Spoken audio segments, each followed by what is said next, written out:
2 हफ्ते से ज्यादा की जंग में अभी तक अमेरिका और इजराइल मिलकर भी ईरान को घुटनों पर नहीं ला पाए हैं। आप अमेरिका के राष्ट्रपति ट्रंप और प्रधानमंत्री नेतन्याहू के खौफ का इसी से अंदाजा लगा सकते हैं कि अमेरिका के राष्ट्रपति ट्रंप ने अभी से ही ईरान पर जीत का ऐलान कर दिया है, जबकि अभी तक ईरान के पास मौजूद 11 परमाणु बम बनाने लायक 460 किलो संवर्धित यूरेनियम अभी तक अमेरिका और इजराइल हासिल नहीं कर पाए हैं। इसके अलावा अभी तक ईरान से खामनेई शासन का अंत भी नहीं हुआ है। अभी तक ईरान के बैलिस्टिक मिसाइलों और फैक्ट्रियों का सफाया नहीं हो पाया है, लेकिन उसके बावजूद अमेरिका ईरान पर अपनी जीत का ऐलान कर रहा है। हैरानी की बात तो यह है कि राष्ट्रपति ट्रंप के ठीक उलट इजरायली प्रधानमंत्री नेतन्याहू ईरान पर जीत का दावा या ऐलान नहीं कर रहे हैं, बल्कि नेतन्याहू ने सीधे धमकी दी है कि हम हर हाल में ईरान के सुप्रीम लीडर मुस्तफा खामनेई को मार देंगे।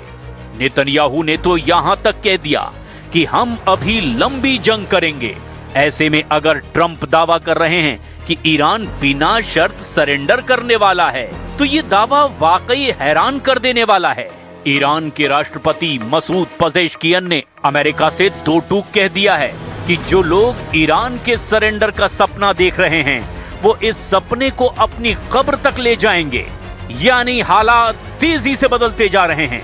और हम शुरुआत करते हैं कि कैसे 2 हफ्ते से ज्यादा की जंग में अभी तक ईरान कैसे टिका हुआ है और तेल अवीव को कैसे भारी कीमत चुकानी पड़ रही है। मुस्तफा खामनेई को मार देंगे, मिशन पर नेतन्याहू।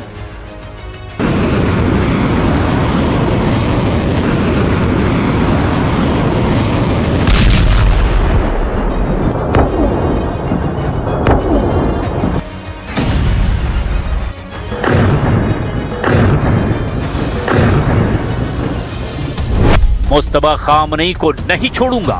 नेतन्याहू की इस धमकी से साबित हो गया कि अभी ईरान युद्ध लंबा चलेगा। चाहे ट्रंप दावा ये करें कि ईरान युद्ध हार चुका है, इसके पीछे की सबसे बड़ी वजह है ईरान के नए सुप्रीम लीडर मुस्तफा खामनेई, जो लगातार अमेरिका और इजराइल से बदला लेने की धमकियां न सिर्फ दे रहे हैं, बल्कि ऐसा करते भी दिखाई दे रहे हैं। इस वक्त ईरान के राष्ट्रपति मसूद पजेश्कियन, एनएसए अली लारिजानी, विदेश मंत्री अब्बास अरागची समेत IRGC के सभी बचे हुए टॉप कमांडर अमेरिका और इजराइल से अब आर पार की जंग करने पर आमादा हैं। अमेरिका और इजराइल ने अब तक ईरान में 6000 से ज्यादा ठिकानों पर एयर स्ट्राइक की है। युद्ध के पहले 12 घंटे में ही लगभग 900 हमले किए गए थे। अमेरिका के ऑपरेशन एपिक फ्यूरी और इजराइल के रोरिंग लायन से ईरान लगभग तबाह हो चुका है। ईरान की 60% से ज्यादा मिसाइल दागने की क्षमता नष्ट हो चुकी है। इजराइल का दावा है कि उसने ईरान के 17 में से 10 वायुसेना अड्डों को भारी नुकसान पहुंचाया है और 300 से ज्यादा मिसाइल लॉन्चरों को बेकार कर दिया है। यहां तक कि ट्रंप ईरान के 50 से ज्यादा नौसैनिक जहाज और कई ड्रोन फैक्ट्रियों को तबाह करने का दावा कर चुके हैं। लेकिन इतना भीषण नुकसान झेलने के बावजूद ईरान जमकर पलटवार कर रहा है और यही वजह है कि ट्रंप के ठीक उलट नेतन्याहू ईरान की पूरी लीडरशिप को खत्म कर देना चाहते हैं, जिसमें अब सबसे पहला नंबर मुस्तफा खामनेई का है।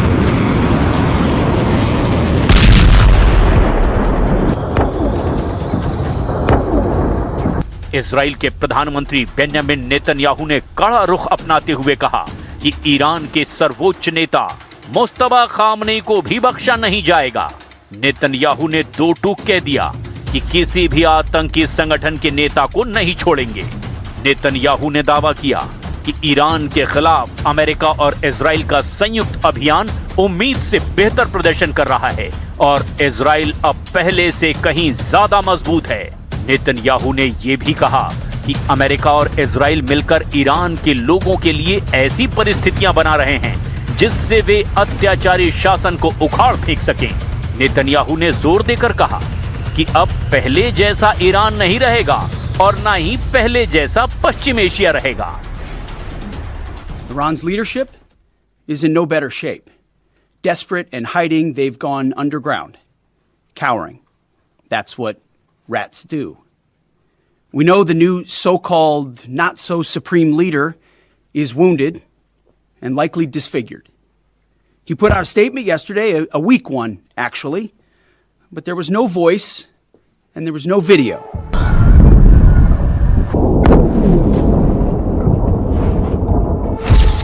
ट्रम्प बोले सरेंडर करो, ईरान बोला कब्र तैयार है।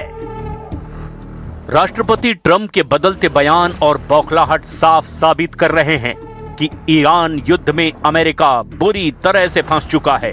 उसको जरा भी अंदाजा नहीं था कि ईरान इतना जबरदस्त पलटवार करेगा। हालांकि ईरान के सुप्रीम लीडर मुस्तफा खामनेई का अभी तक वीडियो सामने नहीं आया है, लेकिन मुस्तफा के नाम से जो संदेश आ रहे हैं उससे साबित हो रहा है कि वो युद्ध में पूरी तरह से उतर चुके हैं। हालांकि कुछ रिपोर्ट में दावा किया गया कि मुस्तफा खामनेई बुरी तरह से घायल हैं और आईसीयू में भर्ती हैं, लेकिन इसके बावजूद ईरान के ड्रोन हमलों ने Saudi Arabia, UAE, Bahrain, Iraq, Oman, Qatar, Kuwait और जॉर्डन समेत अमेरिका के 27 में से 17 अड्डों पर भीषण हमले किए हैं। यहां तक कि ईरान की 60% मिसाइल क्षमता नष्ट होने के बावजूद ईरान की बैलिस्टिक और हाइपरसोनिक मिसाइलों ने अमेरिका के और इजराइल के अड्डों के चीथड़े उड़ाकर रख दिए हैं। युद्ध के पहले 14 दिनों में अमेरिका के रिफ्यूलिंग विमान समेत कम से कम 6 लड़ाकू विमान तबाह हो चुके हैं, जिसमें 5 फाइटर जेट और 1 KC-135 स्ट्रेटो टैंकर यानी कि तेल वाहक विमान तबाह हुआ है, जिसमें 6 क्रू मेंबर्स में से 4 की मौत की पुष्टि हो चुकी है। We are doing right now is just defending our dignity, our sovereignty against this unlawful, brutal attack. I think those who are used to just call both sides on an equal footing and do not distinguish between the victim and the aggressors should really take a responsible position. They have to call a spade a spade. They have to address.